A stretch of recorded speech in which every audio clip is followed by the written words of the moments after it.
El siguiente segmento tiene contenido o opinión.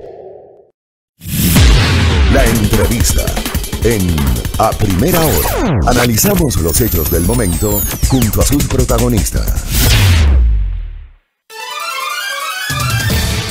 Muy bien, 8:07 en la mañana. Estamos en la recta final de nuestro espacio de noticias. Como decíamos, esta es la última semana de la campaña electoral.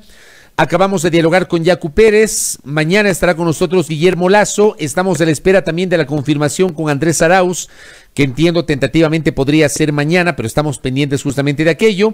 Y obviamente tendremos la posibilidad también de explorar las últimas propuestas de un último grupo de candidatos a la Asamblea Nacional. Hemos procurado hacerlo en la medida de lo posible. Ustedes entenderán, no hay espacio para todos. Lamentablemente los tiempos son escasos. Procuramos justamente cumplir con este principio de la pluralidad, de la diversidad en este noticiero, como ha sido la característica de A Primera Hora. Bueno, dejemos esos temas. Hablemos de seguridad o de inseguridad. Vamos a matizar justamente aquello. Sigue en nuestra retina lo que pasó el miércoles pasado con el crimen de Efraín Ruales. No digan Efraín Ruales murió, ya Efraín Ruales fue asesinado. Así tal cual. No sé por qué a veces algunos medios titulan que murió Efraín Ruales. Fue asesinado. Y no es el único caso. Tuvimos hace pocas semanas el asesinato, igualmente presumimos que pudo haber sido sicariato, del candidato a la Asamblea por el Partido Avance en la provincia de Los Ríos, Patricio Mendoza. Hubo este episodio en este patio de comidas del centro comercial de Manta, cuando ingresó ahí un individuo y asesinó con disparos a alias Rasquiña. El fin de semana conocí que hubo otro caso de sicariato también. O sea, estamos hablando de esto. Yo quiero preguntarle a un especialista cuál es su visión sobre ese tema. La doctora Carla Álvarez tiene la gentileza de acompañarnos. Ella es catedrática y especialista en materia de seguridad. Le agradezco, doctora. Bienvenida. ¿Cómo le va? Buenos días, Fabricio. Muchas gracias por la invitación. Aquí dispuesta a compartir en esta entrevista. Gracias a usted, doctora. A ver, ¿cómo debemos leer este estado de cosas asociadas a la inseguridad y dentro de esa inseguridad al sicariato, que es un poco lo que quiero matizar y quiero compartir con usted, doctora? Bueno, la seguridad es un fenómeno bastante complejo, tiene unas raíces bastante profundas, diría yo, y son unas raíces que muestran el estado de salud o de descomposición de una sociedad. Entonces, el sicariato puede leerse como un mecanismo de resolución de conflictos. Parecería súper extraño que un método tan violento sí tenga esta función, pero en las sociedades cuyos estados no operan adecuadamente, se utiliza la violencia y en este momento, o en el caso del sicariato, la violencia alquilada, comprada, se vuelve o existe una mercantilización de la muerte, ¿no? Entonces, el sicariato es un síntoma de descomposición de la sociedad. Esa mercantilización de la muerte que usted acaba de calificarla en este momento, ¿existe en el Ecuador? ¿Se ha arraigado en el Ecuador o son hechos aislados, doctora? El sicariato existe en el Ecuador desde la década de los años 80. El sicariato aparece muy vinculado a las actividades del narcotráfico. Entonces, cuando existe esta ruptura de los grandes carteles de droga en Colombia, empieza una eclosión de mini carteles, pues también empieza a haber una eclosión de funcionarios o el aparecimiento de, no funcionarios, perdón, de gente que está protegiendo las actividades del narcotráfico y pues que se encargan de cumplir labores de ajuste de cuentas, de cobros de deudas, etcétera. Esta es una función que cumplía el sicariato originalmente. Pero también nosotros vemos que el sicariato tiene relación con la venganza social. Si bien hay un tipo de sicariato relacionado con el narcotráfico, también hay un sicariato relacionado con la venganza social, que es aquella que a través de la contratación de servicios especializados para matar a alguien, pues cumple la función de darnos justicia. Cuando tenemos un problema de tierras, cuando han agredido sexualmente a un familiar, a una hija, prima, yo qué sé, cuando tenemos una cuenta que no podemos cobrar. Entonces, tiene estas dos funciones muy claras el sicariato. Y esto podemos atarlo a la crisis institucional que tenemos en el Ecuador, asociado a la desconfianza que hay en la administración de justicia, al hecho de que no siempre se cataloga a la policía como efectiva, somos una sociedad más reactiva que proactiva, al hecho de que además hay una suerte de polémica a veces recurrente entre jueces y fiscales.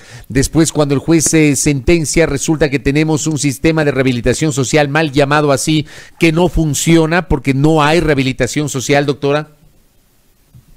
Tal cual, lo describe usted muy bien, tal cual.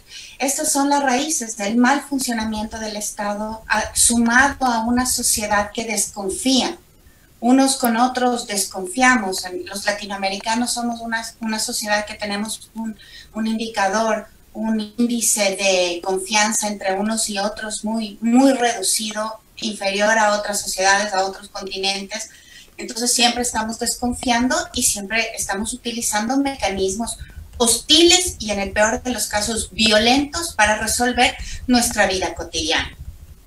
Ahora, el problema, uno de los problemas más graves resulta cuando se instaura el sicariato también como una manifestación de la presencia del crimen organizado.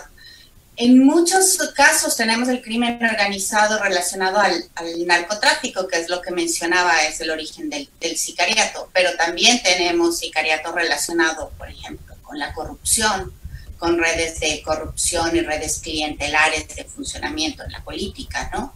Entonces, bueno, ahí nos hace pensar que estamos en un sistema de muchísima descomposición y que no está operando adecuadamente ni la política, ni las instituciones, ni la justicia, tal cual usted lo retrató, Fabricio. Ahora, hecho ese diagnóstico, doctora, vamos un poco más allá. A mí me preocupa mucho, ayer domingo tuve un programa digital donde con otros 3 especialistas generamos un análisis sobre el tema seguridad.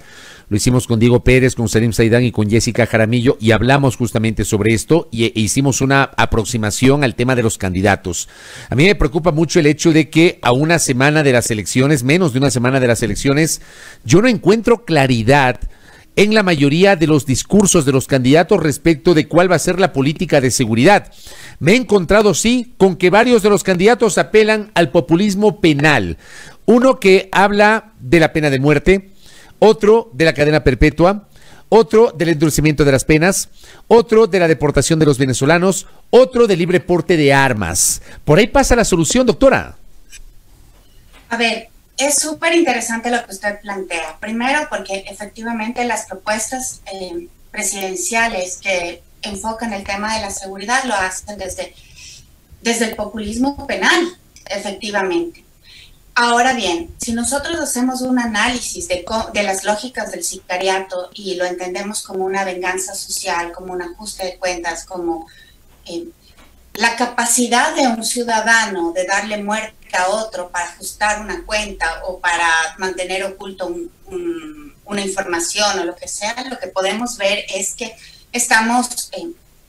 el sicariato es una prueba como de la legitimidad de la muerte para resolver conflictos. Ahora, si nos quedamos con esa idea, lo que vemos es que los discursos políticos lo único que están haciendo es legitimar la mano dura, los discursos violentos y con ello legitimar de manera indirecta también la función de la mercantilización de la muerte o la idea de que podemos darle muerte a un ciudadano que nos debe o que nos debe alguna cosa o que tiene con nosotros alguna deuda.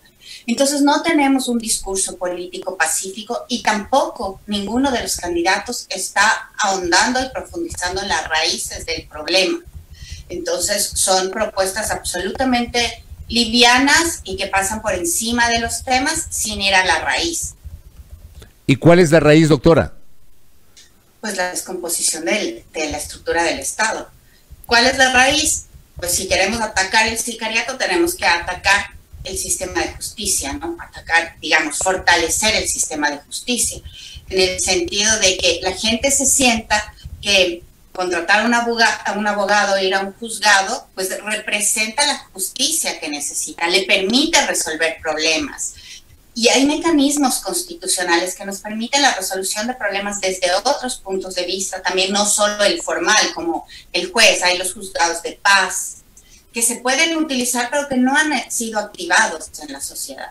Entonces no estamos ante ninguna propuesta que diga vamos a fortalecer las relaciones sociales, los lazos de confianza entre los ecuatorianos para reducir también los sistemas de violencia o las lógicas de violencia para resolver nuestros conflictos cotidianos. No, ninguna propuesta aborda eso. Lo que quieren los políticos, más cárcel, penas más duras, sin atacar las raíces del problema. Ahora, esta suerte de populismo penal, a propósito de este discurso, le pregunto a usted, doctora, ¿cabe hoy pensar en una nueva cruzada para endurecer las penas? O sea, tenemos al Código Orgánico Integral Penal que fue aprobado en 2013, entró en vigencia en 2014 y fue reformado en 2020. Digamos, ¿la cosa pasa también por ahí? ¿Hay que endurecer otra vez las penas, doctora? A ver, en el 2014 apenas se tipifica el sicariato como un delito. Antes de esto no estaba tipificado y nosotros habíamos en Ecuador visto crímenes que correspondían a la lógica del sicariato. Es decir, hemos ido primero en el camino de identificar el problema, lo cual ha sido bueno porque nos permite tener información en el Estado y atacar desde una política pública este delito. Pero lo tipificamos, lo sancionamos, tenemos una pena grande de más de 20 años por este delito, por la comisión de este delito, y lo que tenemos es que no ha pasado nada, el delito no se ha reducido. Cada vez tenemos más muertes que cumplen esta lógica del sicario. Y tenemos más muertes, tenemos más sicarios operando, obviamente, pero no hemos identificado a los actores intelectuales. No sabemos quién pudo haber dado la orden para que ocurra lo que ocurrió con Efraín Ruales, que nos ha dolido tanto porque era un personaje público, un chico joven, pero no sabemos quién obedeció a la lógica o quién tuvo la lógica de pedir este servicio. Y eso es probablemente más importante que identificar a la persona que disparó contra este chico o contra cualquier otro. ¿Quién opera? Eso se debe saber. Eso no se ha identificado. Sin embargo, se sigue pidiendo mano dura. No, tenemos que tener buenas investigaciones. Tenemos que clarificar los casos. Tenemos que tener sentencias adecuadas para las personas que usan estos recursos. Bueno, el Estado tiene que funcionar de otra manera. No podemos pensar que llenando las cárceles vamos a solucionar el problema de seguridad en el país. No es así. Ahora, por ejemplo, también hay episodios que al común de los ciudadanos nos desencantan, ¿no? Por ejemplo, el TikTok de la semana anterior de un privado de libertad, del señor Daniel Salcedo, que se manda una grabación con un dispositivo móvil. O sea, uno no entiende estas cosas, ¿no? Y luego de toda la viralización es que lo cambian de centro de privación de libertad, lo sacan de la cárcel 4 de Quito y lo llevan al centro de rehabilitación social de Cotopaxi. Digo, este tipo de cosas también desencantan y hace que los ciudadanos no creamos en el sistema, doctora. Por supuesto, claro. Si no funcionan bien las cárceles, no sé por qué queremos ampliarlas y tener más gente dentro de ellas. Creo que el principio es, bueno, vamos a hacer que funcionen mejor las cárceles, que haya un sistema de rehabilitación social y también que se fortalezca los sistemas de vigilancia, de control de lo que ocurre dentro de las cárceles. Nosotros este último periodo, estos últimos años, hemos visto la peor descomposición de las cárceles. Hemos visto escenas que el país no había conocido, de muertes entre reclusos, de asesinatos grabados. Bueno, una situación bastante caótica y complicada. Tenemos que hacer que funcione bien las cárceles para tratar de hacer una reforma, por ejemplo, penal. No podemos pensar que la cárcel es un lugar donde podemos poner ahí a todas las personas que han infringido la ley, porque hay una proporcionalidad en las penas, debe haber proporciones en las penas, debe haber gente que cumpla más condenas, otro que pueda evitar condenas. Y no podemos pensar en la cárcel solo como el basurero de la sociedad. También tenemos que pensar como un sistema que debe rehabilitar y que debe permitir la reinserción de estas personas. Bueno, amerita esto una reflexión muy, muy amplia. Aquí en el Ecuador también hubo un momento en el cual se empezó a hablar de libre porte de armas, de regresar al libre porte de armas o de adoptar el libre porte de armas. Me da la impresión de que eso como que medio se ha enfriado en los últimos días, porque incluso hay actores políticos que empezaron a hablar de esto con mucha insistencia y luego, digamos, han matizado ese discurso. Pero vamos a lo de fondo. Igualmente, en el mismo contexto, ¿el libre porte de armas soluciona el problema de fondo, doctora? Absolutamente no. Además, el libre porte de armas lo que hace es generar o promover la disponibilidad de armas en manos de los sicarios, ¿no? Porque hay que entender que los mercados ilegales de armas, que generalmente son a donde acuden los sicarios a comprar, son alimentados por los mercados legales. Es decir, compramos un arma legal, alguien nos roba el arma, esa arma termina en el mercado ilegal y en el mercado ilegal es muy fácil que la compre cualquier persona que se dedica al crimen organizado. Entonces, los mercados de armas legales motivan, promueven la libre disposición, la proliferación de armas en las sociedades y esto lo que permite es facilita el arreglo de cuentas a través de mecanismos violentos. Entonces es una propuesta absolutamente insensata.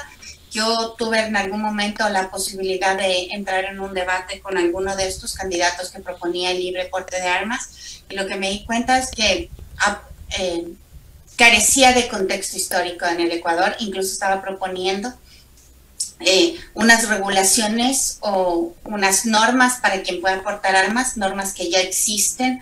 Entonces, digo, son propuestas no solo insensatas, sino además infundadas, que no logran comprender el contexto ni de la seguridad, no entienden el funcionamiento de la sociedad y lo que hacen es apelar a nuestro instinto más básico de querer proteger a nuestra familia, ¿no? ¿Qué debería pasar, doctora, con esto termino? ¿Qué debería pasar después del 24 de mayo del 2021? Cuando tengamos un nuevo gobierno, un nuevo presidente o presidenta de la República, 10 días antes tendremos una nueva Asamblea Nacional. ¿Cómo debería repensarse el país en esta materia, doctora? Bueno, creo que hay un gran trabajo por hacer. Primero debemos pensarnos en términos de reducir la inequidad, por ejemplo, de tener mejores condiciones de vida para los ecuatorianos y con ello mejores instituciones también, un sistema de justicia más fortalecido. Necesitamos una policía de investigación fuerte también, necesitamos un sistema carcelario que funcione, pero sobre todo necesitamos trabajar en la sociedad para reducir la idea de que la violencia puede resolver nuestros problemas cotidianos.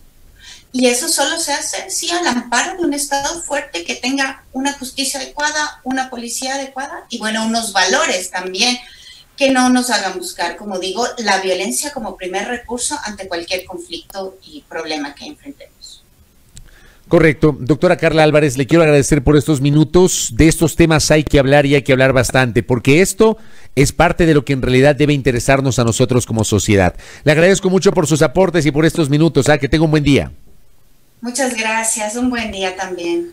Gracias a nuestra invitada, la académica y especialista en materia de seguridad, Carla Álvarez, haciendo una valoración de este momento de la seguridad. Y como siempre digo yo, querida audiencia, la calentura no está en las sábanas.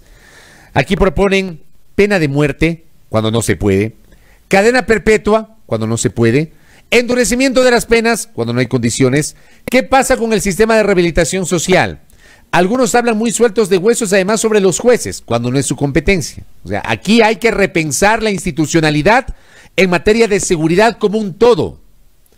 La actuación de la policía, los fiscales, los jueces, el sistema de rehabilitación social y el sistema de reinserción social, porque tampoco se habla de que muchas veces la delincuencia y la inseguridad tienen un origen social.